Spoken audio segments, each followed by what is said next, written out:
Welcome, everybody, to the Wrestling Never Sleeps podcast. I am, of course, your boy, Jared Never Sleeps, here with the host with the most, Mr. H, Tyrell Howard himself. And we are here. We are reviewing AEW Dynamite for Wednesday, January 19th. I checked it right before we started. 2022. I'm going to get that over. I'm going to get that thing over, man. Rel, how you doing tonight, man? How's everything? Can't complain, man. Everything good. AEW was a pretty good show tonight. You know what? When I was watching the show, I was like, "We about to argue about this show, man. We about to argue about this." It was definitely a bunch of a lot of passionate promos. That's for sure. Yeah. I mean, I guess let's just get right into it. The passionate promo to start the night. Jon Moxley is back. He is back from rehab. He had to take some personal time away. And what a great way to start the show, I think, with him just coming out. The crowd was red hot, and he had a lot of passionate stuff to say. What do you think about this promo? The promo was actually pretty good. You can see he slimmed down a lot too.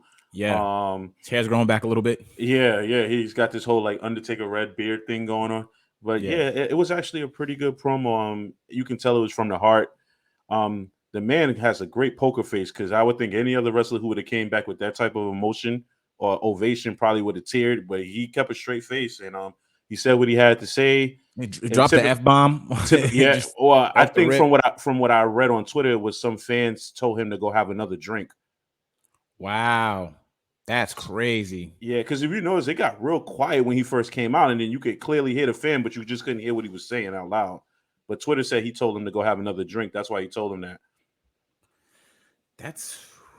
Fans are really it's a show, and he's got, you're paying money to be there, and it's just like sometimes people just take it out. Like even a couple months ago in basketball NBA, someone told LeBron, I hope your kid dies in a car accident. And remember that when it's not that serious, man. Crazy. This man literally spent 30 to 60 days trying to clean his life up for someone to just come out and say, go have another drink. It's ridiculous. Yeah. Okay, that makes sense why he was so angry, because it was like so he probably won't get in trouble for that. He literally got away with saying the F word on TV though, in the first 3 minutes of the show to open the show. Yeah, literally, that was the tone for the night, pretty much, if you look at it like that. Yeah. What do you got? What do you think that they should go with Jon Moxley? I'll be honest with you. Feud back. I felt like after that promo, I feel like he's going to be a heel within the next month. That, or I think he might end up feuding with Bryan Danielson. I don't know why I feel like those two are going to feud. I think because of the circumstances around why he can't turn heel right now. I don't think he can turn heel. But that Danielson feud that would be pretty cool. Anything Bryan Danielson puts his hands on, I'm for. And I think that would be an excellent feud. I think he needs a couple of some heels to go against to kind of get that momentum again, and then we can have some type of high profile feud with him as well. Definitely. I feel like in another lifetime, this would have been a perfect feud for him and CM Punk. Considering that CM Punk is the straight edge, this would have been a perfect it would have been a perfect way to segue into a feud between those two. But we'll talk about CM Punk and his situation later. Right. And then also Moxley is so versatile is that he can. I know he likes to do different. He likes to wrestle in different promotions. So you can be he can be a guy that you kind of only see on AEW TV, but he just floats around and kind of gets his name out there. So he doesn't have to really need any type of feuds or too much television time. But yeah, pretty much. It's going to be interesting to watch over the next couple of weeks, and we'll see how it goes. Now, the first match of the night, I think we're going to have some mixed opinions on this. That's what I honestly felt about it. We had some mixed opinions about it in the chat. We were in the little group chat, the Wrestling Never Sleeps group chat. So this should be very interesting. Versus Adam Cole, Baby, and the Dr. Britt Baker, DMD, in a mixed tag team match. And let me start and say my opinion on this. Adam Cole, to me, is a stud. I think he's world heavyweight championship material. I think he's a main eventer.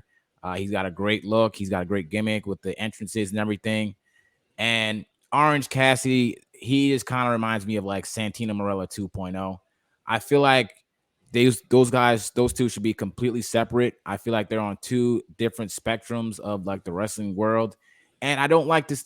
Okay, Orange Cassidy can wrestle, but I do not like to see them have competitive You would like to see like Adam Cole fighting like the Kenny Omegas of the world, right? Like the Young Yes, Bucks. yes, more serious feuds. Yeah, just have more serious feuds than the guy that puts his hands in his pockets. But I you don't had a mind different it. opinion about this. I don't mind it for the simple fact that these kind of feuds are filler feuds. You Mm-hmm. don't want to push him into a title picture right away, but at the same time, it's still helping him rack wins. Yeah, He gets to be on TV in a ring with his girlfriend. Like, how many guys can actually say that? And he's still technically the number one contender for the title, although Lance Archer's in the way right now. So once that feud is over, he'll move right up. So it's not like it was really hurting him because it's not like he's taking losses. yeah. So, and Orange Cassidy can take a loss and still be loved. So it doesn't. So it kind of works out. They're having like competitive matches here. They're having and that doesn't make Adam sense to Cole me. had a competitive match with the guy that he hurt his knee in the match a couple of weeks ago. Atlas, Jake Atlas. Jake That was a Atlas. competitive match. We Right, could sit here and say that shit. But Jake Atlas isn't like a obvious like clown. You know, it's Yeah, but it's like okay. So you got to look at Orange Cassidy's gimmick. It comes off as goofy, but it's also it's what's the word I'm looking for? It's a mind game to lull you into thinking that he can't wrestle and then he'll out wrestle you or beat you with a wrestling maneuver, and now you got suckered. It's like Goldust. It's like Goldust's character back in the day. Nobody wanted to wrestle Goldust because they had the stigma like he yeah, was gay or whatever. But it right. was all a mind game because he would get in the ring and out wrestle you and beat you. So it's all mind games. Man, but this the fake kicks, like, come on, man. Like we have We Adam know the Cole fake here. kicks don't hurt, I but know that, but I'm just but saying but but guess it's what the fake kicks does? The fake kicks does so when he loads up for that fake super shin kick, you go and attack him, he ducks, and then what happens? He hits you with a move out of nowhere that could possibly beat you. It's all mind games. I like the I like wrestling when it's kind of real, but obviously we know it's fake, but it's kind of Mm-hmm. like okay, it's believable, it's conceivable at like just picture like Orange Cassidy versus the Undertaker or something. How It would ridiculous that never would be. happen. I tell you, Undertaker had real mind games. that's a different type of match. I would never want to see it because You it's couldn't just even not book a it. no. Uh, You can't. Mm-mm. Taker wouldn't even do it. No, no, no, no. Mm-mm. And yeah, anybody who really, I guess, takes himself seriously wouldn't do. I don't think Bryan Danielson would do it. No, I think Bryan Danielson would do it. I think so Not because this Bryan. I feel I like think Bryan Daniel Danielson would Bryan would force do it. him. No, I Daniel think Bryan Bryan would do Danielson it. would do it. He would pick on him for being a jerk, like for being like a goof in the ring, and then Orange Cassidy would do some wrestling moves in the ring that'll surprise him. But ultimately, we all know Danielson will win the match. Yeah, But yeah. I would hope so. I that would. was yeah. But Orange Cassidy's a guy that's high on Tony Khan's Mm-hmm. list for sure. That man's a merch seller. He's a merch seller. Yeah, I get the gimmick. I understand it, but I also get Santino Marella. There's a time and place for that Yeah, stuff. but I just don't think it's Santino for your Morella heavyweight wasn't a people. merch seller either. Right. But I mean, like I said, there's a time and place for things. I just don't think it's for your Remember, upper card people, your main event people. remember, Orange Cassidy was in a title match main event last year in the pay per view. Yeah, I know. Although, granted, it was with Pac and Omega, but still. And if you looked at that match, he was like a hairline fracture away of winning the title. One of those near falls was like, if the referee would have slipped and that hand would have came down faster than it was supposed to be, he'd have won the title. So I mean, it's like picking and choosing what spots you put him in. It's a I mean, nice little filler feud right now. stranger things have happened. David Arquette's been the champion before, so who knows? But getting to the feud, the Orange Cassidy, he accidentally knocks Britt Baker over. She goes through a table. She's Props to injured her on the too. floor. Props to her too, because Yeah, she's not afraid to take these crazy bumps either. yeah, she's definitely doing her thing for sure in AEW. And her and Cole What I have do great like about chemistry as this a feud, team. yeah, for sure, absolutely. You can see it. Did like about the feud is it became a little bit more off on the table. So I can kind of get down with that because now it's like, hey, you knocked my girlfriend off and you hurt her, so now I have to fight you. That makes Yeah. sense to me. Yeah, but then how does this go next week? Because like, are you afraid now that this might be a match where Orange Cassidy actually wins, or do you look at it like maybe just the whole other teams that come out and help them win? Because there's so many different ways you can go with this. Like you can go where it becomes like all out warfare where best friends come out and then all of the elite come out, but you can also twist it to where the Bucks and Red Dragon cost Cole a match because they can't get on the same page. So you never know. It's just the way you book it. Honestly, I think it would be cool if this feud actually started this way, where it became personal and it kind of the character motivation of Adam Cole would make sense to why he's feuding with Orange Cassidy. That if he accidentally knocked his girlfriend off the apron and she fell into a table, now it makes sense for Adam Cole and Orange Cassidy to be feuding, and one could still be a babyface and one could still be a heel. But the reason why they're feuding to me has been kind of unnecessary up until now. But like you said, So many they can different cause some match. directions they can There's so go. many different, yeah. So, but what's great about it is there's a lot of things that still need to be answered, and it's gonna be entertaining either way, I believe. Yeah, I agree. That match is going to be a good match. It's probably Yeah, going to be the open. I don't know. I don't even want to say it's the opening match because it's lights out. So it might be the main event. If it's the main event, you got to expect something big. Rumor has it's Cleveland, Ohio. Rumor has it Gargano may be showing up. So if that's the main event, you got to have something big to finish the show off. Yeah, I don't think you can open a match with like a lights out match. Yeah, I was just thinking that like it's just not gonna. You might open a match with the ladder match with Cody and Sammy. One thing I really will give AEW credit for is they have pay-per-views. Premium live event? No, they have pay-per-view still. Well, it's not premium live. It's not a premium live. It's a pay-per-view still. Yeah, right. Wrong company. But every show feels like it can be a pay-per-view. And I'm gonna be honest with you. The last few weeks haven't been like stellar for me. It just felt like they've just been shows. Tonight felt like a big show. Now I don't know if it's because Moxley came back, or it could be that crowd because that crowd was hot all night too. They were. So it could be the crowd determines whether the show can be disruptive too. A little bit too disruptive for my take, but it is what it is. I kind of like it that way. I'd rather have a disruptive crowd than a crowd where we see a good match and then we're sitting here in our group chat like this crowd is dead, but this match was really good. So I'd rather have the disruptive crowd. It's like you should take the good with the bad, actually. Well, I mean, in the sense of like, and we'll get to this segment in a minute, like Cody Rhodes promo, right? And the guys, like he's trying to talk and he's trying to do his job because the people are paying to hear what he has to say. And then you got people in the crowd like shut the F up and all this stuff. It's like that crowd just let them talk. Yeah, we'll get that in a second because that was a great promo. I'm gonna have to do some comparisons when we get there. Right, we'll get to that in a second. But before we get there, so we went over Cole challenges Cassidy. They're gonna have a lights out match at Beach Bash, and I didn't know Cleveland had beaches, to be honest. But Beach Bash, they do in Cleveland. I had no idea. I've never been to Cleveland. Me neither. It ain't Miami. Yeah, you're right. Yeah, right. Tell LeBron that. Yeah, right. So we get to the next segment. It's CM Punk versus Shawn Spears. This match is perfect for what it was. I know it's going to be controversial in the IWC community. It was perfect for what it was. Shawn Spears was not going to win. He wasn't going to win.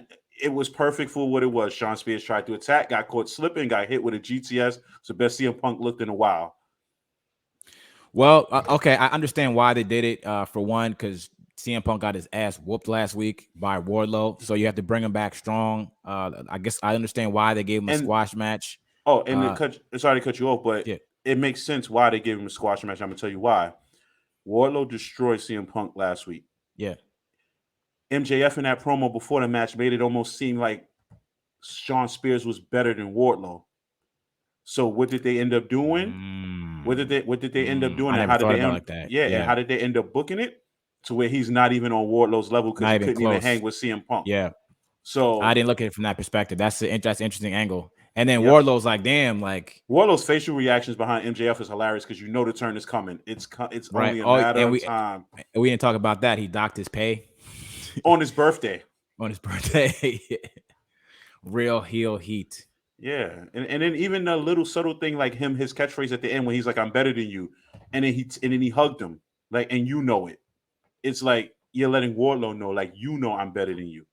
Yeah. So it's gonna be when he finally has that, and I keep saying this, when he finally has that Batista like turn on MJF, it's gonna be big for Wardlow. It's gonna be big for Wardlow. And he's got a great look. People are reacting to him favorably. People love Wardlow. I think people compare him so much to Batista. I could definitely see him as Batista. He can be a breakout star in the next year or so. Yeah, definitely. For sure. I don't know. So now my thing is, I don't know if the turn is going to come before he somehow gets into that TNT title thing, or if it's going to be after. Because remember, MJF's whole thing is like, you're going to win the tournament, win the belt, and then give it to me. So now the question is that when the turn happens, when he wins it, and then he doesn't give him the belt?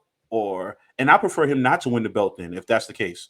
I don't want him to win the belt and then turn face. I'd rather him be a face and then win a championship. Um, I think it's gonna be. I think it'll be okay if he wins the championship and has to give it to MJF, and I'll tell you why.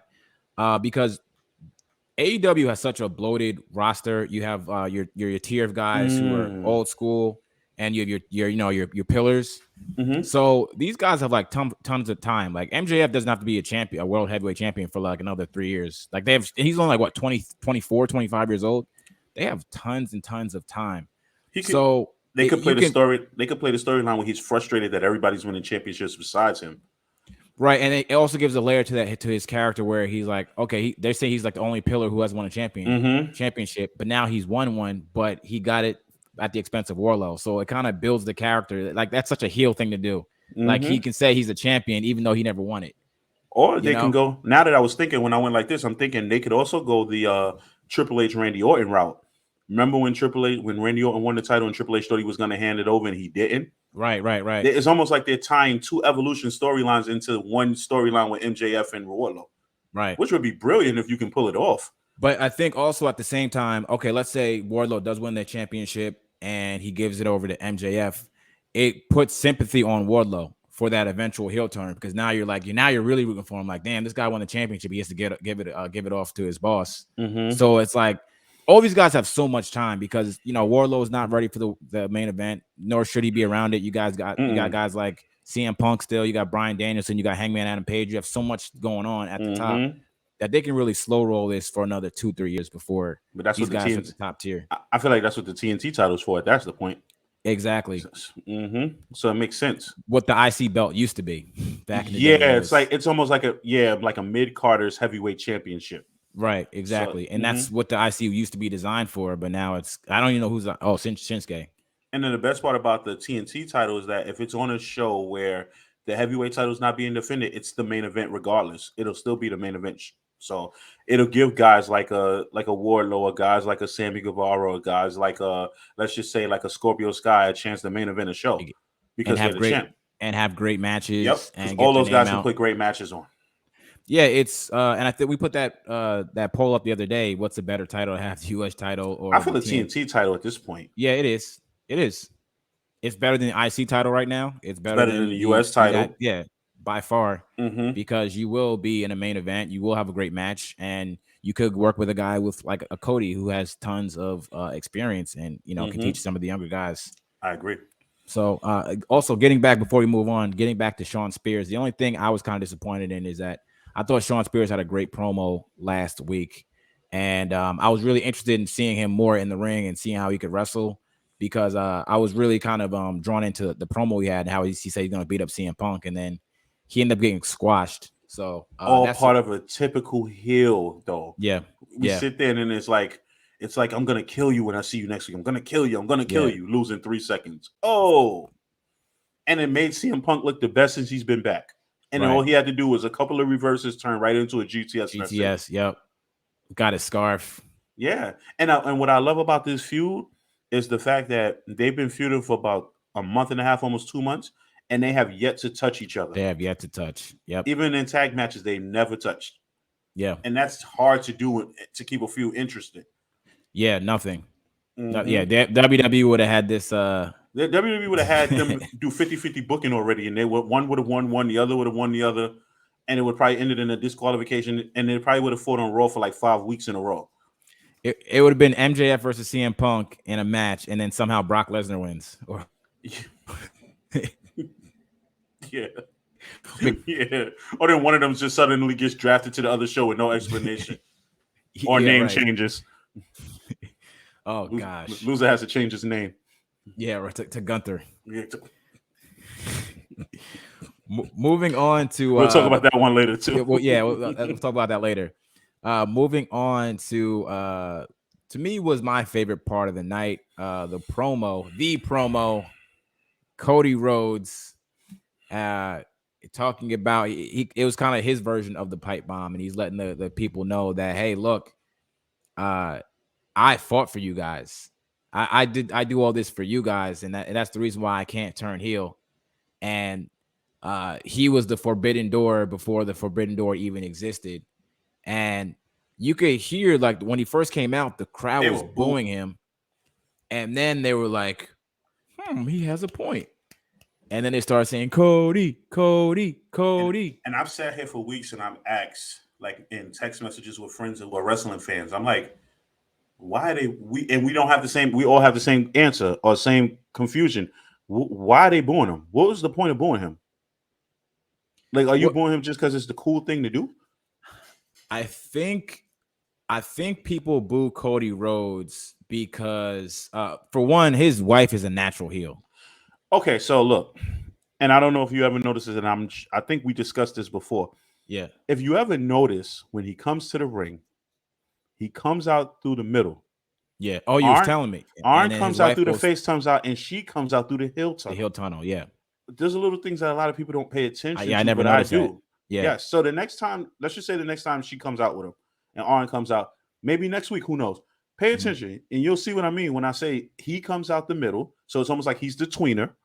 Arn comes out the face tunnels, he's the face, and she comes out the heel tunnel. And collectively, they're just one group. Yeah, I never noticed that. Yeah, I gotta look out for that. But Mm-hmm. I think people they boo Cody Rhodes because his wife is just annoying. Like she's not a wrestler, but she's like the chief branding officer of a wrestling company, the second biggest wrestling company in North America. And if you watch like Road to the Top, she's telling wrestlers what to do. Mm-hmm. It's hard to do And that that's if you just never kind of had that like, experience. and then she goes on Twitter and arguing with fans. Well, my bank account says that I'm a good like She pulled the Seth Rollins, which that didn't work well for Seth Rollins. Why would you think that would work for you? no. And then he has this like broad pompous entrance where he can't just come out like everyone else. He has a Triple H WrestleMania style entrance every every time he time comes out.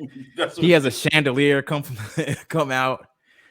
And then the fact that it's kind of like Rocky Maivia boo heat. Like, all right, please like me, please like me. And then people are just naturally gonna be like, no, I don't like you, even though he's done so much for the fan just by being associated with AEW Mm-hmm. and being the first Forbidden Door person for sure.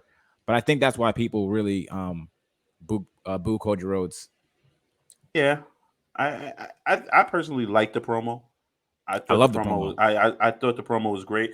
I thought the way he was able, and this may people may agree with me, people may not agree with me, but I feel like this promo right here made me feel like he's on the same level with John Cena in terms of the reactions that he gets. Because if you can come to the ring and get booed, but then somehow have a promo and turn the crowd to you, John Cena was known for that. Yeah. And I think that's the character that he's trying to aim for. And I think he really doesn't want to turn heel. I think he's at a point where it's almost like you guys are pushing me here, although I don't want to go here. Yeah. But let me just see if I can kind of keep them back in my corner. But it doesn't help either when he's fighting faces when it comes to this TNT title either. Well, the weird thing about AEW, well, I guess WWE does it also, is like heels will fight heels, faces will fight faces. Like that's just not a thing anymore. Like to keep them separate. Like they Mm-hmm. just do whatever nowadays. Yeah. I don't know. I just feel like he has a niche right now and it's working.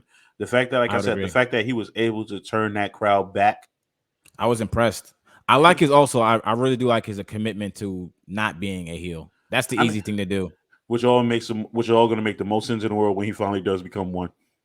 Right, Because exactly. we It's all like know we loved Wrestling him. 101, we know it's coming. You know Yeah, it's coming. he It should do might it when come we next least week. expect it. Like I said, and I keep saying this over and over again, when he turns heel, he's going to use the pedigree.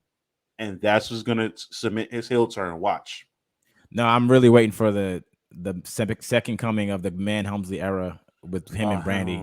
I hope not. I hope not. Because then you would kill all credibility of the women's division That's if she gonna wins the be title. You kill oh god. all that talented women they have, and she wins it, you would kill all credibility. Yeah, Don't get me wrong, she's on Dark and she's wrestling and she's improved, but she's nowhere near championship title contention anywhere. I mean, she just doesn't have the reps. She hasn't got No, the reps up, so it's she like needs you about can't. another year and some change before I think I could take her serious. Yeah, but hey, great look, and sometimes that's all that matters. I mean, you look at Goldberg, you look at who else? Like the '80s wrestlers, they couldn't work a lick, but they the Lex look good and Luger's. everything. Lex Luger's. Mm-hmm. So getting back to Cody, what do you think about him working without a contract, as has been reported that he's a free agent?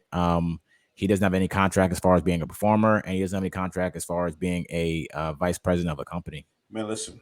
I think at this point, I think all of that is BS because you literally have this man coming out on TV with a championship, but he's a free agent.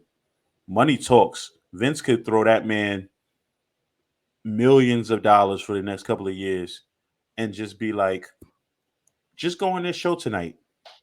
Do something with the title. Burn your bridge there. You'll be you'll be a WWE guy for life after this. And then he can do all of that, go on WWE, and then be jobbed out for the rest of his career.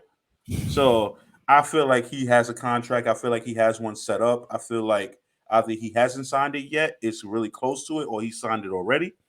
But I just don't. I wouldn't trust. Nowadays, it's kind of hard to trust your talent to come out there with your championship to sell a big match next week, but he's a free agent. It like, Yeah, it has to be a work. mm-hmm. Like I don't see Cody Rhodes ever going back to WWE again. Last time he was there, he was Stardust. Last time he was I don't think he there, want to be that guy again. they told him that Goldust versus Cody Rhodes wouldn't draw money. They didn't want to do it as a WrestleMania match. That was complete bogus too. Right. And then you see the book, you see what they did with Walter. You see what they told Adam Cole he was going to be doing. You see that they released Keith Lee. You see that they released Braun Strowman and Bray Wyatt. I think when you deal with WWE, it's kind of more than money.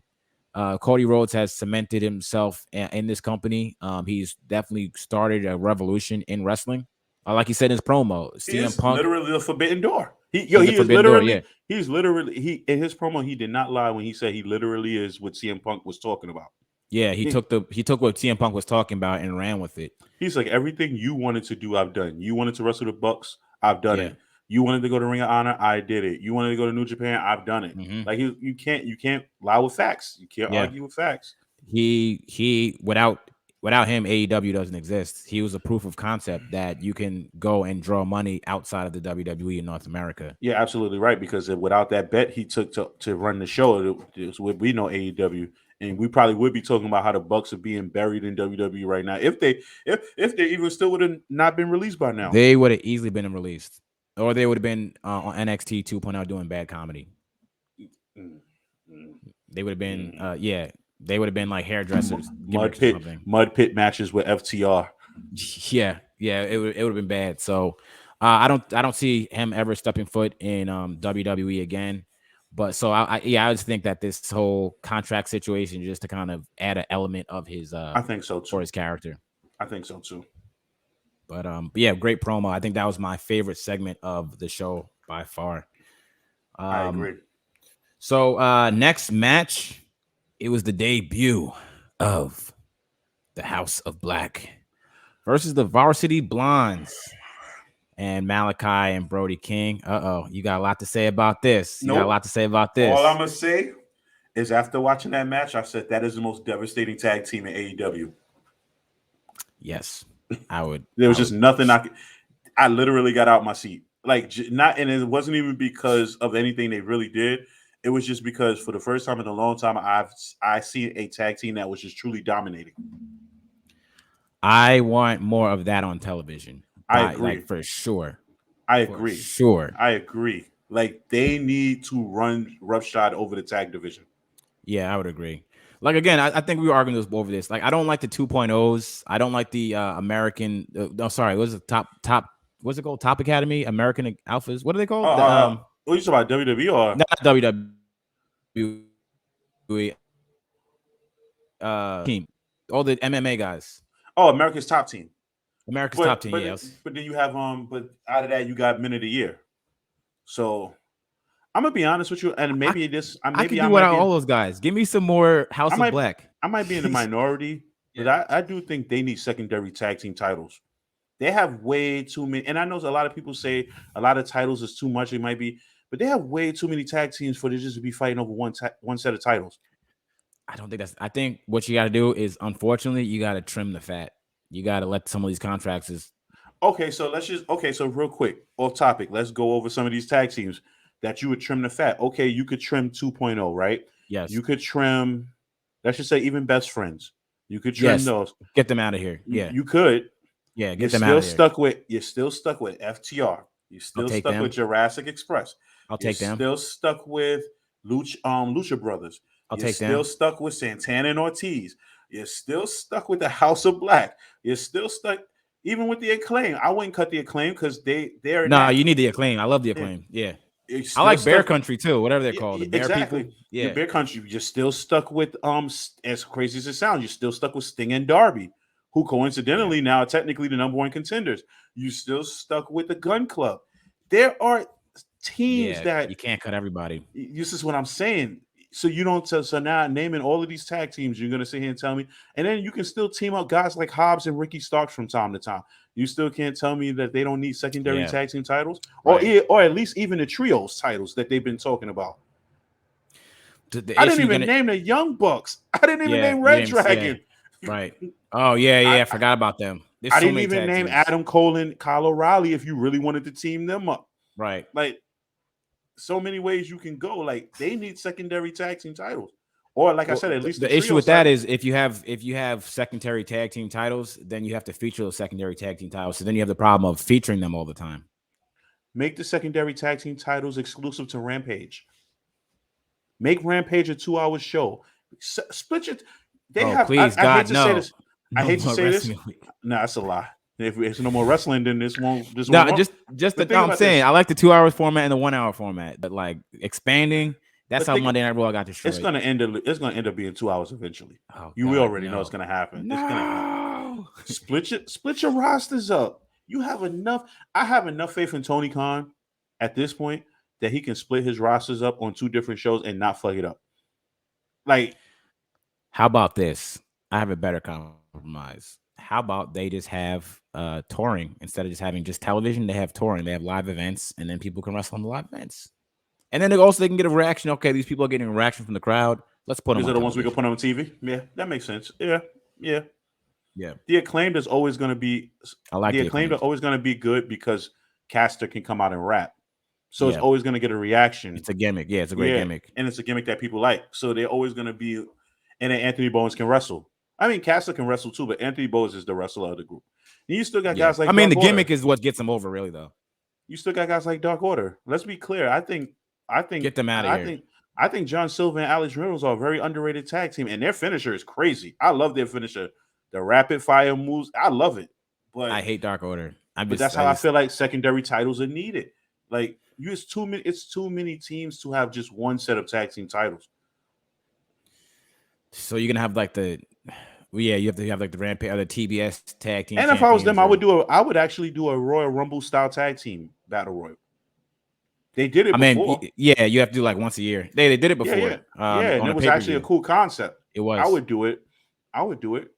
That's when You have Evil enough Uno tag did that weird like supercell where he ran to the pole and yeah. But Dark Order's known to have been doing some weird stuff anyway that kind of makes no sense. Yeah, just stupid. Oh, then you still forgot. You still have Butcher and Blade. Like I can you still have Private Party. I can do without them. Yeah, but these are still guys on the roster for now. Yeah, yeah. But I'll wait till we get to the whole Hardy and Andrade thing because I already know where this is going. I have a pretty good, but I have a pretty good idea where this is headed. Mm-hmm. I mean, if you want to just talk about that now, we can talk about that now. Well, let's get back to House of Black quick. Well, I mean, there's not much to be said. They squashed the Dominated performance as they should. It almost looked like Brian Pillman was scared to get in the ring at first. Yeah, he was afraid to do a springboard, but he kind of sold it so cheesy. Like he's like, I can't do it. And his partner's like, yo, what are you doing? And in turn, he almost got his partner killed. Because Brody King hit him and he hit that steps. And he almost died. But thank God he didn't get hurt though. Yeah, I guess I don't have to say this, but the team that was supposed to win won. Yeah, I was expecting Julia Hart to actually turn. Everyone's waiting for her to reveal that eye and it be Aleister Black's eye. I think so too. But then they had the whole thing with him and Pac after, so that's going to be a good feud in itself too. I really liked that. I like the Pac and I just like Pac. He's give me more of that. I got Give a me Lex text. Arn Cassidy more Pac, I got a please. text from my friend like, "Well, who's gonna help Pac against the House of Black?" I said, "Penta." Like they're a group. Like duh, like it's Penta. Unless Pac turns on Penta, which I wouldn't be surprised. But Nah, he needs a tag team partner. It's gonna be Penta. yeah, until at least until Phoenix comes back. Yeah, and that makes sense. It gives Phoenix something to do. Sorry, Yeah, Penta something to do. yeah, and they are a group, Yeah, so it's not like they're not a group Death Triangle. So it's not right. like they're not. So yeah, And yeah, great undercard tag team match. mm-hmm. Switching gears from that, we had it real Lance quick Archer. it real quick. It just did what it did. It served the purpose of what it needed to serve.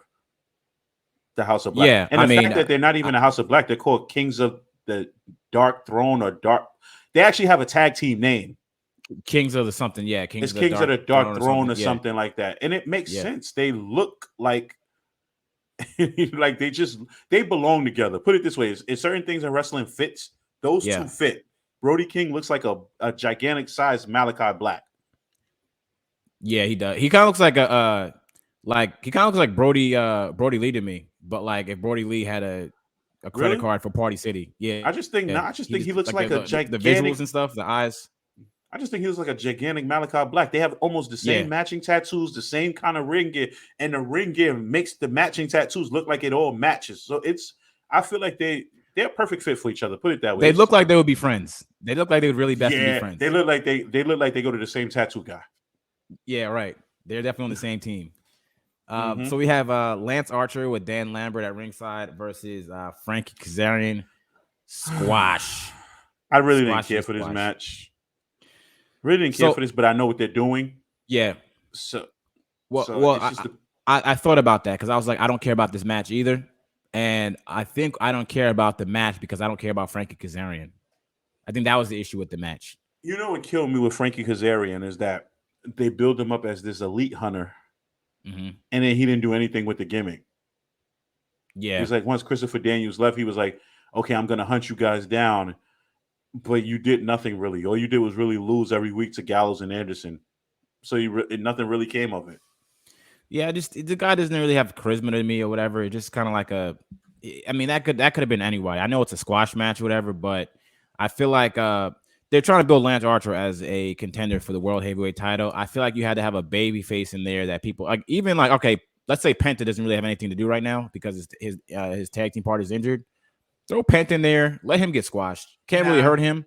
nah, Well, I hear me wouldn't want to out. do that. Well, hear me out because he doesn't have anything to do anyway because his tag team partner's out. But at least we care about Penta. We like him. Mm-hmm. So if Lance Archer squashes him, then it's like we really don't like Lance Archer. Versus like Okay. Frankie Kazarian, it's like whatever. Yeah, but you see the heat that they got. They put Dan Lambert with him, so he's gonna get the heat regardless. Now it's almost like Dan Lambert is quietly building his own little stable in AEW. But okay, but you'll agree with me that this match was definitely missing something for us to even actually get heat on Lance Archer. Yeah, I feel like if Dan Lambert doesn't come out, the fans are still going to cheer him because Jake Yeah, came out and Jake got an ovation.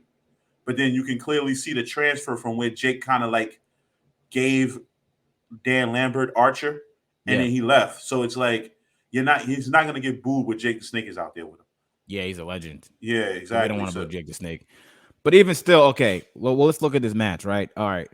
Does this match make us want to see Adam Page versus Lance Archer any more than we did last week? To me, I don't think so. but that's hard shoes to fill when we got Adam Page versus Bryan Danielson, and then you transition into Lance Archer, who hasn't been on TV for months because he almost killed himself.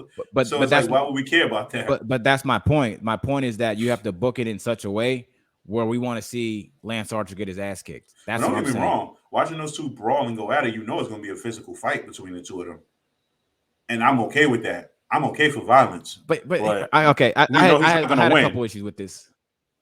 Yeah. Okay. So that's the other thing. Uh, Adam Page came out. They have a little brawl. He goes for the buckshot Larry, misses.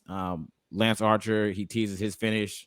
Hangman Adam Page gets out of it, starts punching Lance Archer in the face, and then clothesline him over the apron, over the top rope. So Lance Archer, when he's supposed to come into the feud looking like a monster heel, Now he kind of looks like a bitch because we've already seen Adam Page get his comeuppance on the challenger. No, So see, I but feel like it was kind of booked. The comeuppance is that he didn't hit the buckshot lariat yet. Right, but he still was able to knock him out the ring.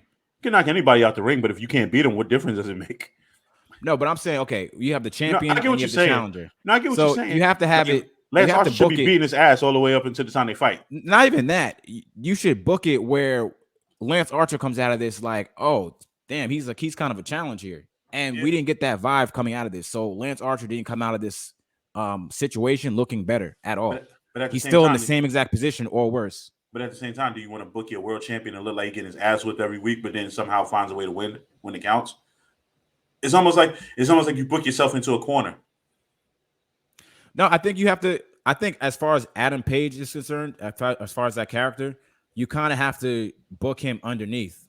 He's still kind of an underdog to me, like because his character is kind of like the base of his character. He's kind of like self-conscious, or he doesn't have the confidence. That went out the window when he won the title.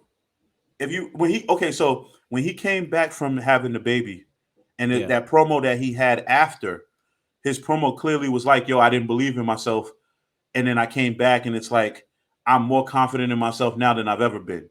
So the whole like self-doubting himself went out the window with that promo where he came back after the when he won the Casino Battle Royal. Okay, so even besides that, so you have Adam Page, who's like what 6'3". Okay, I know Lance Archer's like 8 feet tall, giant monster. And definitely could tell he put some weight on when he was gone. Giant monster, and we just saw a giant monster get clothesline out of the ring.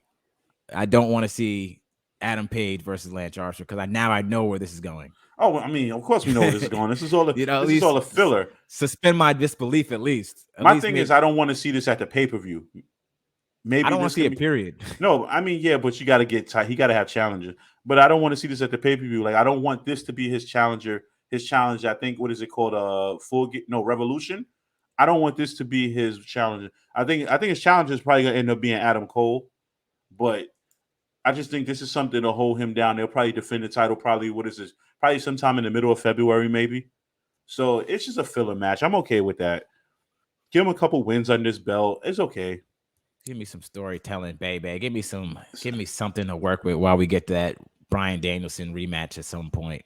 Mm-hmm. And I've noticed that he is not on the show for the past 2 weeks, I believe. Is he going to be in the Royal Rumble? He left on good terms. Nah, not at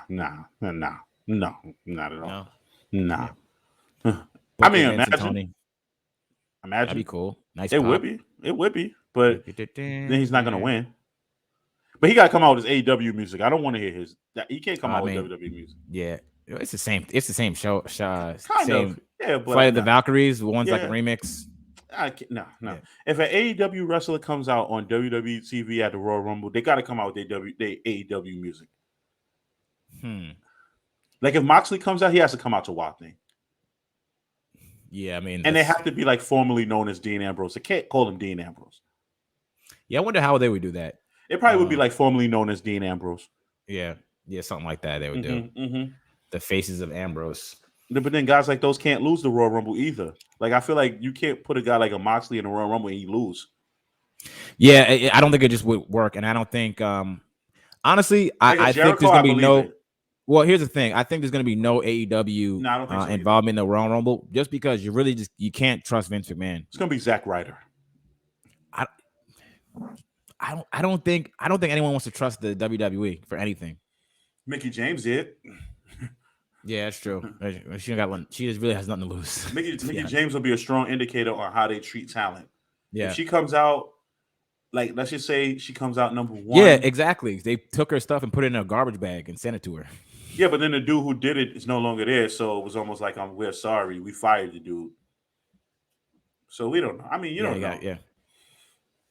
But we will find out in about 10 days. And speaking of 10 days, we're gonna have a live watch along of the Royal Rumble. That's gonna be fun. Subscribe to the channel. That's gonna be so much fun. All of us, everyone at the Wrestling Never Sleeps Network, we've been watching the Royal Rumble together. So stay tuned for that.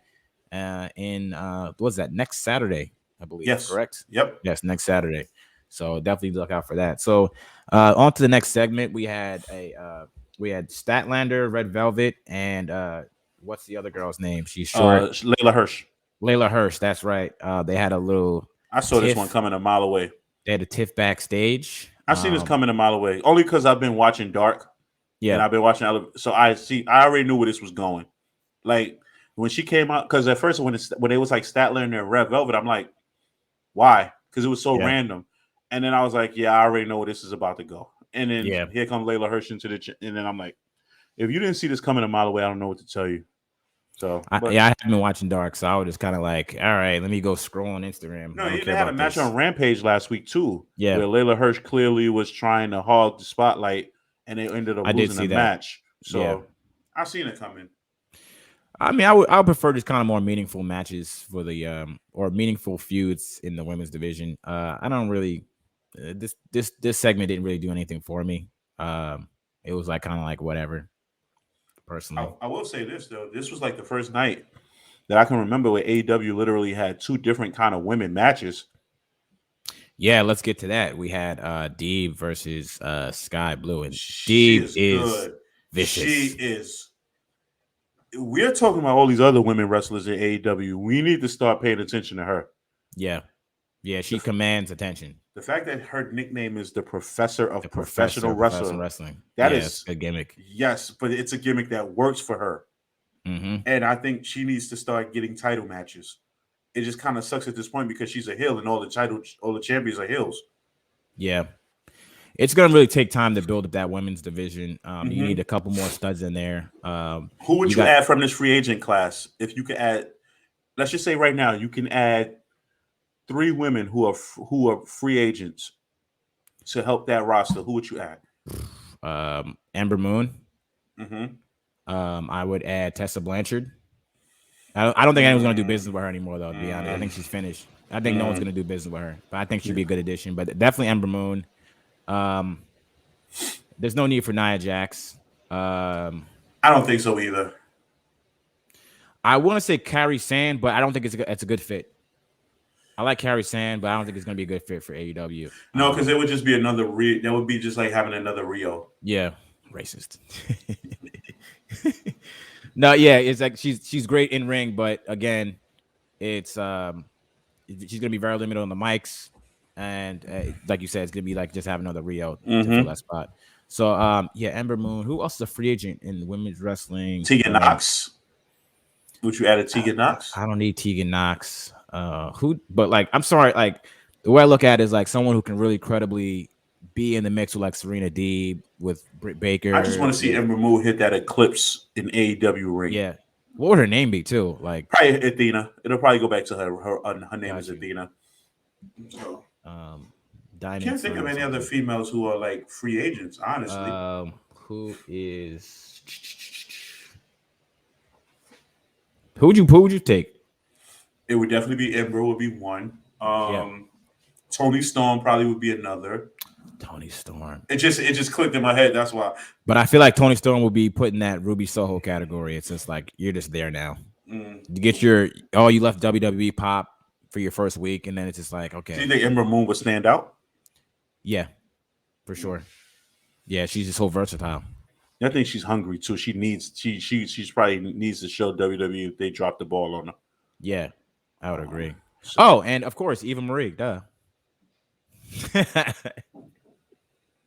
We need her. She's Serena Deeb versus Eva Marie. Oh, I was watching just for that. Book it. Because Serena Deeb would stretch her. I would watch it just for that. I would watch the woman of 1,000 holds versus the woman with a slap. I would watch it just for that. I would watch it just for that. What if just say let's just say fantasy book. What if Nia Jax was to come, right? Yeah. And be 20 times better than anything she was in WWE. Well, it very this book where it's like a monster heel, and then what? Are you gonna kill Britt Baker with her? Or are you gonna kill Thunder Rosa with her? Like, what are we doing after like the first? On second thought, I don't think it would work anyway because Nyla Rose is almost like the same kind of character. Thing, yeah. Dream match: Nyla versus Nia. No, not at all. I'm looking at WWE released wrestlers 2021. Let's see who else is. Oh, you probably got like 4 pages worth. Tegan Knox. Can't believe they released Karrion Cross, Keith Lee.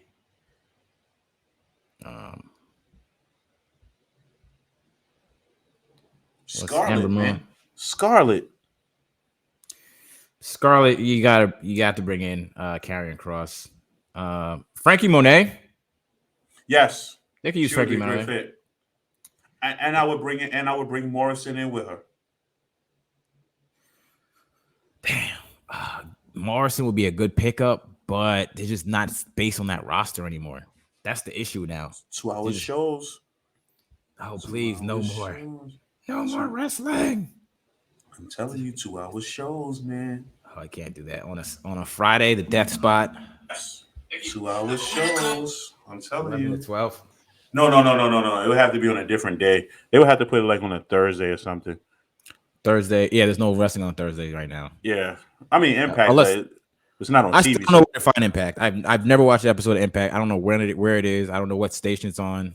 And it's crazy because they actually have good talent. They actually have good matches on Impact. I saw a YouTube clip of like the Iconics fight, the Inspiration facing like some zombies in front of and it looked like the crowd is not big and stuff. And it was just it's a small arena. It's a small arena. It's like a Thunderdome with people in it. Like, yes. Cool. I'm cool. It's an Impact Zone, man. It's an Impact Zone. Yeah. It's been an Impact Zone since it started, 2002. Julius Randle. Knicks fans will get that one. Julius Randle sucks. Yeah, that's a whole nother topic of debate. So then we had a promo backstage. It was Andrade and Matt Hardy. And he's with the Hardy family office, and now they're doing business together. And now it's called the AHFO, which is going to be hard to pronounce. Yeah, and I wrote in my notes, Andrade left WWE for this. Okay, I'm going to tell you what's going to happen, right? This is my take, and I know and this is going to play out. Remember, you heard it here first. Andrade is going to end up taking over. He's going to do some underhanded stuff, get Matt Hardy kicked out or jumped out, and Jeff is going to come and save the day. And it's going to be the Hardy Boys versus the Andrade family office or whatever name they'll be going by. Oh, boy. Oh. I don't like that whole faction. They have Wish.com Street Profits in there. And then they have Bunny's just there for some reason. Who else is in that faction? Butcher and Blade. Butcher and Blade's there. Yeah, and then who else? You had and Helico and Jack Evans. They got 3 different tag teams in it that none of them go for the titles. They're just there, just doing backstage promo. Yeah, I'm good. If you want to give me the Hardy Boys, that's great. I would love to have the Hardy Boys as a tag team in there. I'd love to see them again here and there. But the Hardy family office is just like, it's something we skipped over too.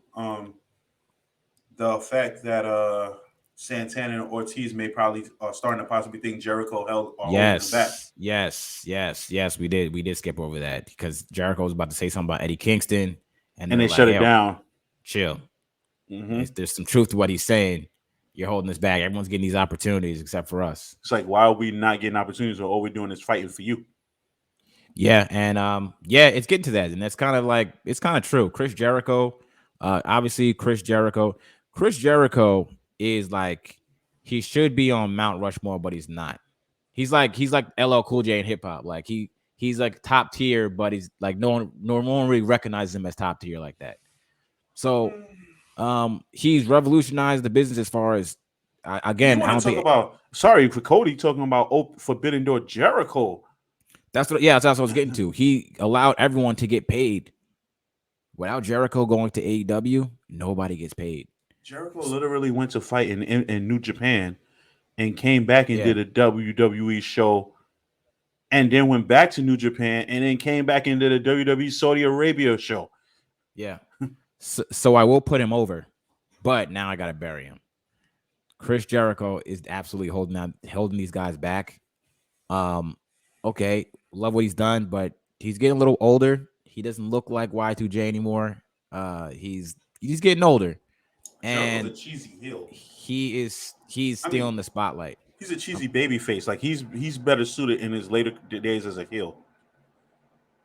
Yeah, I love Jericho as a heel, and And that's probably he that's definitely probably has a place, but he'll probably end up in some way, shape, or form. Probably end up feuding with Santana and Ortiz. Maybe him and Hager. Who knows? Maybe he'll adopt 2.0 and Daniel Garcia. You never know. Wrestling is weird. I would just like to see Santino and Ortiz beat up on Chris Jericho, write him off television for a little bit. He can go host a game show or do Dancing with the Stars or be with Fozzy, whatever the hell he wants to do, and then come back in the summer sometime, and then he can get his revenge on Santana Ortiz. But let these guys go and let them do their thing. I don't mind Jurassic that. Express needs some competition. So I don't mind it, but I kind of don't want Santana and Ortiz as heels. Like I'd rather them be faces, but you never know. A faction, think about it. A faction with Moxley, Kingston, and Santana and Ortiz could be a devastating faction in AEW. Santana, Ortiz, Moxley, and Kingston. It's like it's just like they seem like a bunch of street guys. That's exactly. And then like Kingston and Moxley can't hold Santana and Ortiz back because Moxley probably want to go for the heavyweight title again. Kingston probably want to go for the TNT. Yeah, and Kingston probably go for the TNT title. So it's not like they're hinging in on them trying to go after the tag team titles. Yeah, just super unhinged. Yeah, I can see that. That would be a good faction. But I do like the fact that they're playing into this whole Santana and Ortiz never getting title shots because that means that eventually it's coming to a point where they're going to start going after the belts finally. Man, but I just had a moment in my head like these heels, the heel Santana and Ortiz, they get the belts finally. They beat some babyface tag team, and then you hear Jericho's music, and he returns. Like we haven't seen him in months, and he wants his revenge. Yeah, that'd be kind of cool. And then he's gonna get his revenge, and then you bury your tag team champions. Mm-hmm. Yeah, you see what I mean? Yeah. So it's like, yeah. And then who do you put Jericho in the tag? Oh, Jericho and Chris Hager. Hager. Jake Hager. Yep, exactly. Yeah. That's a good babyface tag team, right? And then Hager turns on Jericho. He hasn't done anything really. He hasn't. Yeah, he's got the charisma of Tim Duncan. Okay, so now let me ask you a question. A guy like Hager contract comes up. Do you keep him or you let him go? I don't need Jake Hager on my show. Okay, so what did you think? Can he draw money? No. You know what? This should be a show we should do. Look at AEW's roster. Look at WWE's roster. Have a group of us, and then we just go down the line. Who do we keep? Who do we not keep? Who's worth? I have an idea. I have an idea for a show. I'm gonna do one further. We get everyone together, and we do a draft. And you draft, and whoever has the best, we'll let the fans decide who has the best roster. We can do that. So we'll have the ping pong balls, get the number 1 pick, number 2 pick, and you just go through every single person and you just draft out. And we could do that. That would be fun. That sounds like a good idea. Yeah, definitely. Just now, a matter of getting everybody on the same page at the same time. Right. Yeah, we'll do it over a weekend or something like that. Yeah, but yeah, definitely. A 20 person roster. Everyone's 20 people. There's enough wrestlers for us to do 20. Oh, between WWE and AEW. Yeah, most definitely. Mm-hmm. Build a dream card. So, but yeah, and then we have the final match of the night: the Acclaimed versus Sting and Darby Allin. And there was a lot of wrestling action in this match. Crowd was hot for this. Sting's willing to die for himself. Man, Sting is. Oh, shout out to Max Castle for throwing in that Starcade 97 line on Sting. Oh yeah, right. I forgot that even happened. I had to go back and oh yeah, that's right. Yeah. Mm-hmm. So was he even born in 1997? I don't even know. Yeah, probably. He probably was like 2. But no, he's on the cusp of dude. I don't know if this is too much or not, but this stuff is dangerous. What, Max Caster? No, Sting. Oh, Sting no, with that dive on the table. Man, listen. If he can still get up the next day, and that's what he want to do, I'm okay with it. All I keep saying is, damn it, you Vince, for not giving us Sting versus Undertaker. because this man's still moving around. You know what? I want you when we get off this, I want you to go on Peacock and go watch that Triple H versus Sting match. Absolutely not. And the funny part about it It is was such a clusterfuck. If you watch the commentary, they bury this man so bad. They bury the hell out of him on commentary. And he's the face in the JBL did it. Yeah. And he's a face in the feud. And it didn't help that Triple H comes up with the Terminator entrance and he looks all jacked up and steroided out. At some point, it's like, you don't have to do that. You don't have to do that. Give this man his respect, man. Triple H wanted that win. That's just Vince being petty as hell. No, I'm not going to sit here and say that was all Vince. Well, of course it wasn't, but I'm going to sit here and say I don't think Triple H fought hard to change that decision. Of course not. Of course he didn't. But it's just like, all right, you guys won the Monday Night Raw. Can we just can we give Sting his flowers while he's still here? Like, there's gonna be the most unpopular decision by me, and a lot of people might not agree with this. Yeah. But I'm gonna sit here and tell you right now, at this particular point in time, Sting is having a better career than Undertaker. Sting is having a better career than Undertaker. Like meaning like over the span. Yeah. I'm still gonna say from 91 on, I still feel like Sting had a better career. That's my opinion. A lot of people don't see it that way because they look at the longevity of Undertaker's character, but they both were able to reinvent themselves. They both were able to change the character. The reason why I say Sting's career was better because Sting was able to maintain being a babyface and still be in that top mid card to upper card main event title thing throughout the whole time he was in WCW. Granted, it might have been WCW because it's just WCW too. Their management sucks too, but Sting was still able to still be popular, still able to maintain that mystique of who he was. And at an age now where Undertaker's like 56 and barely can move, Sting damn near almost broke his neck in the ring because of Seth Rollins, and this man is still flying around the ring at 62. So I mean, I'm going to take the popular opinion. I'm going to have to strongly disagree that Sting has had a better career than The Undertaker. Do I think Sting could put on WrestleMania caliber matches with Shawn Michaels? Probably not. But that matters. That matters. That was one of the my favorite match of all time is the end of an era match. Shawn Michaels, Triple H, great Undertaker. Storytelling. Great storytelling, like excellent match. I think you can show a non-wrestling fan that match and they can appreciate that. So the Undertaker had just a string of those matches with Shawn Michaels and Triple H, and that when they kept going back and forth really with the WrestleMania. So there's that. The streak is very, very difficult to do. The streak that he had, and it always excited you every single year to be to watch and see if he's gonna lose. But the gasp the crowd had at WrestleMania 30 when he lost. But you say the streak is like very hard to do, but it's not hard to do when you only wrestle once a year.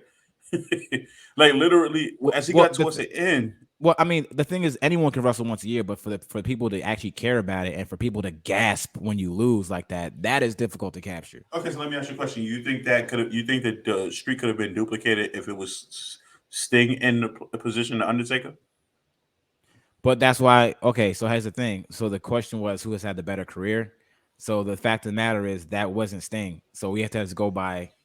We just have to go by what happened, and what happened was Sting had the better career. I gotta disagree with that. Sting didn't have a better career, man. Sting had a better career. I mean, Sting had a better career. Sting had a better career. Ain't no way. Okay, what do you guys think? Does Sting have a better career? Let me ask you a question. Sting, did Undertaker reinvent himself the way Sting did? Yes. Don't get me wrong. Okay, yeah, you're right. Yeah. You're right. Yeah, you're right. Because I'm thinking of how he went from Surfer Sting to Crow Sting. But do you think and the funny thing is, I think he could have. But do you think Undertaker could have pulled off not talking for a whole year? Yeah, he's the Undertaker. He's like he's the Undertaker. Of course. Also, okay. Here's the thing. Here's why I want to kill you. He's the Undertaker, of course. Here's why Undertaker didn't have had a better career. The longevity in one company. Sting, his first company went out of business, and then he went to Impact or TNA, whatever you want to call it. That kind of disqualifies me right there. the fact that he had a great career in one company like that, and he was able to sell out multiple WrestleManias. We never seen Sting in that type of capacity, so I just can't say. When we did, WWE messed it up. Well, I mean, Sting's whole WWE run was horrible. Yeah, I'll agree with that. But the question was who had the better career. I have to give it to Mean Mark. That right there, that name alone is a reason why he didn't have a better career. Mean Mark Calloway. Mean Mark. Skyscraper Mark. Mean Mark. But Undertaker had one hell of a career. I agree. He main evented the WrestleMania with Roman Reigns, man. No, I agree. But if you think about it, Sting has been Sting since like 86. Like, realistically speaking, he has been the same person since like 86. And this is 2022. That is freakishly incredible. But I don't want to see Undertaker wrestle right now. I barely want to see Sting wrestle right now. Okay, it's impressive what he's doing, but I like to see Sting wrestle only in tag matches. I don't want to see Sting wrestle in a one-on-one match because he can't do one-on-one matches right now. I don't want to. But I'm impressed with what he did tonight. He was wrestling two people, but I don't want to see Sting ever. I don't want to see Undertaker ever wrestle again because it just looks like everything he does hurts. Well, yeah, his body can't do it anymore. It's over for that. It's not easy being these guys at all. At least he's smart enough to know when to walk away. Yeah, because he's gonna get himself injured. Like I think that Goldberg, botch that really told him like, okay, I'm good. Between that and the Roman match and the Undertaker, Kane, and Triple H and Shawn Michaels, that match is horrible too. Yeah. Oh, and Undertaker has better cinematic matches. That's right. Checkmate. Undertaker's had one cinematic match, and it was a walk-off home run. It became a meme. Damn it! Give my man his flowers. I know I do. Don't get me wrong. I have all the respect in the world for the Undertaker. Maybe it's just because I'm more biased for Sting. Blasphemous. Ass of 9, ass of 10, ass 11. I would have seen. Okay, I would have loved to see how different this answer would have been if WCW was able to lure Undertaker away and he couldn't be Undertaker in WCW. If was a fifth, we'd all be drunk, baby. We'd all be drunk. That's probably why he never left either, because he probably was smart enough to know he couldn't have that character. Yeah, I mean like me and Mark was not going to be like the best. That man, that man knew without the Undertaker character would not have survived. It's over. Yeah, it's just lightning in a bottle. Some people hit it, some people don't. And he just happened to hit it. Will not be duplicated. Will never be duplicated again. That type of character. What? You know what? Could have been Bray Wyatt, but I'll save that for another time. I think the closest person to that mythical creature kind of right now is probably Malachi. Malachi, yeah. Yeah. Overall, what do you think about this? What do you think about this show? What was you rated from scale from 1 to 5? So 4.5. Now I would give it. I'm gonna say this is the best show that I've seen from AEW in a couple of weeks. I would agree. So I probably give it. I'm trying to figure out where did I feel like it lacked. I could have done without the Lance Archer match. Told you. Yeah, I could have done without the Layla Hirsch segment. But then to the credit, I can also say that they took all their backstage interviews or all their interviews, period, were all built towards building something. So I kind of got to give it that much. I give it like a 4.2. I give it a 4.2, 4.3. I don't want to give it a 4.5, but I don't want to give it a 4 either. So I'll put it in the middle of that. What would I give this show? Overall, decent entertainment. It started off hot. You got a Moxie return. You got a decent opening match. It was used well to promote the beach break, so I'll take that. The CM Punk match was a little controversial, but okay, I'll take that. We got excellent promo by Cody Rhodes, House of Black, whatever they call themselves. I think it's the Illuminati, or whoever the hell they represent. I think the Kings of the Black Throne or something like that. Spooky white guys look cool. They do. They do. And you had a solid main event. So this show is I'll give it a 4 out of 5. See, it's not bad. Yeah, I think if it had a Bryan Danielson match, probably a 5 out of 5. I think Malachi and Brody King could have better music. it might have to grow on me Oh, because you should. only because Michael I Jordan's like Space Jam reach on that yeah, one. yeah, only because I like Malachi's music. I feel like it's a little off from what his music is. Yeah, It's almost the same bass theme, but I yeah. feel like it could have been a little bit more geared towards that part. But I mean, overall, I'm not going to complain about it. That's the most devastating tag team I've seen in AEW since they started. Can you believe the WWE fumbled him? Like even when he was doing like that cool like thing at his I don't entrance. know. I don't know what's more crazy: the fact that they fumbled it, or the fact that he was somehow able to bring that same storyline over to AEW and not get any flack from it. Yeah, just be the same. He carried the eye thing, Yeah, like, and he just brought the same gimmick with him. about the same. Yeah. Well, yeah, he just changed his first name, Alistair. Yeah, still got to keep the name, so he still got to keep the last name, so it's still recognizable. Right. He's the same person. He didn't change anything. It's just his entrance a little Yeah, bit. I really wonder how all that stuff works as far as like changing names I was able to. okay, and let's get back real quick to Walter and Gunther or whatever. Gunther's a stupid name. It's just stupid because we know him as Walter and he's like the perfect wrestler. There's nothing you need to change about him. Okay. But from a corporate standpoint, from a business standpoint, I can see why they would want to keep because Walter's his real name, so he can be Walter wherever he wants. Mm-hmm. So I can see why they want to keep the intellectual property in house rather than having building up as Walter. He just goes somewhere else and takes that same steam. He becomes Walter. You know? Okay. See, I would go with that same answer if Yeah. we haven't seen him on TV as Walter already. Right. I can understand, like, if he just came, let's just say he was coming from AEW right now, his first night, like how NXT used to do it, where they would have the wrestler who was came in under his previous like indie name, Yeah. but then at some point during the show they would introduce him as someone else. We already seen Walter as Walter, so And we why like now change? Walter. And Yeah. we like Walter, so why change the name now? This almost feels like they finally got him to work in the United States like they wanted, and now they're just gonna have their way with him. It's almost gonna be like you turned this down for so many years because you didn't want to work over here, but now that you over here, now we're just gonna destroy your whole character now. What's weird about WWE also is they act like that. Okay, if we watch Raw, we're gonna watch SmackDown. If we watch SmackDown, we watch NXT. They think that the continuity doesn't exist. So you can see like Walter on NXT UK, and then you watch NXT 2.0, and he's And now he's Gunther, Gunther. Like, yeah, and what the it's like hell? we watch the shows, like, or you see Karrion Cross on NXT, and then he comes to Raw, and now he has like a weird helmet on, and he's like, And you don't we have watch Scarlett. this. And if And we it's don't watch the shows, we at least on YouTube. WWE is one of the biggest YouTube channels. We're at mm-hmm, least watching different podcasts and stuff. We know what's going on, so why not have the continuity? mm-hmm. It just doesn't make sense. At all. At all. Good But thing the Seth WWE. Rollins and the Sasha Banks and the Kevin Owens of the world and all the people who just had that continuity, they're super lucky. They dodged all that stuff. Yeah, no, I'm sorry. Kevin Owens Corey ain't dodged nothing. Graves, yeah, Who knows that Kevin Owens dodged yet? He just signed a new right. contract. Who 6 months from now we could be talking about like, yeah, that was a most stupid Well, I'm mistake he just saying made. that the continuity they get from the NXT, from Oh yeah, developmental yeah, to the main mm-hmm. roster, they got to stay the same. Yeah, pretty much. Bray Yeah, Wyatt, yeah, yeah. But then even then with Bray Wyatt, they still find a way to mess it up. yeah.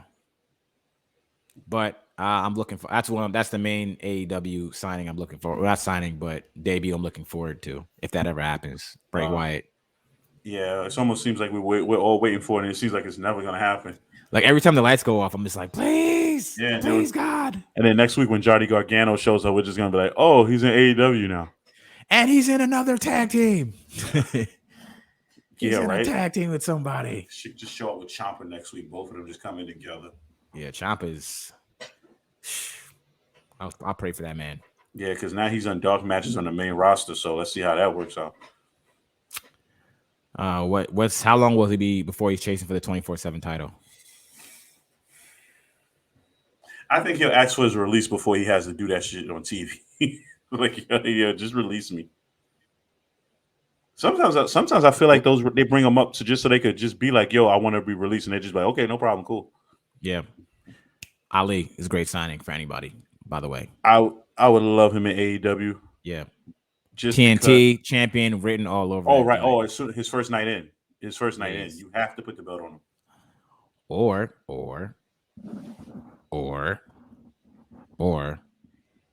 heel Ali versus Hangman. I would believe that. It would be believable for me. It would be believable for me. And he could be heel without having to be an anti-American heel. He can be heel because he's just pissed. He's just pissed at the wrestling industry. Mm-hmm. You know, I could have been something, and you people wouldn't cheer for me, and you people wouldn't want me on television, and I will show you. I will beat all your heroes. Something like that. You know. I hope not the whole beat all your heroes thing. I feel like that beat all your heroes is the cliche thing for all bad guys to say. I'll crush all your dreams and I'll beat all your heroes, and it'll be nothing but nightmares. And all you guys will do is just have to think about how I just crushed your hopes and dreams. He'll make it work. And then you'll lose. Yeah, no, he'll lose. He'll be on Dark.